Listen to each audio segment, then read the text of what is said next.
ftoj AK-n. Partitë politike në vend ende nuk kanë arritur të formojnë institucionet e reja pas zgjedhjeve të nënshkurtit, por ka nisur përgatitjet për zgjedhjet lokale. LDK është treguar më aktive në këtë drejtim. Kryetari i saj Lumir Abdigjiku ka deklaruar se fokusin të shëtutje do ta kenë në zgjedhje lokale.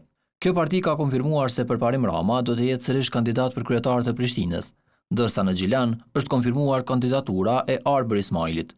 Duar Krysh nuk qëndroi as lëvizja vetëvendosje, e cila ka konfirmuar se do t'i rikandidoj kryetaret aktual në Podujev dhe Kamenic. Më pasiv, deri tani janë PDK dhe AAK. Për këta të fundit jo zyrtarisht është raportuar në media se për Prishtinën do të kandidoj deputeti Bek Berisha, që nuk ishte i qasshëm për televizionin pas ditën e së premtës. Por përgatitjet për këto zgjedhje, sipas Qëndrim Hoxhës nga LDA Europe, organizatë që monitoron punën e komunave, fushata po pengohet nga bllokada politike në nivelin qendror. Megjithatë, ai thotë se një fushatë e heshtur tashmë ka filluar. Tashmë mund të themi se gjitha subjektet politike kanë filluar me një fushatë ndoshta kështu të heshtur para zgjedhore për sa i përket organizimit dhe mbajtjes së zgjedhjeve lokale që do ta e parafort e tyre dihet. Hoxha shton se pritet që në shumë komuna të ketë kandidat nga figurat qendrore të partive, veçanërisht në kryeqytet.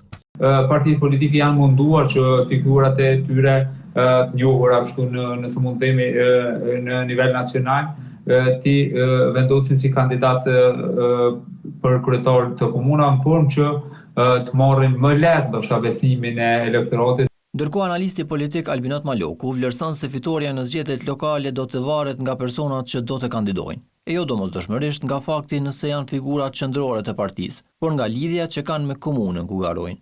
Varet komplet nga personat që do të nxjerrin.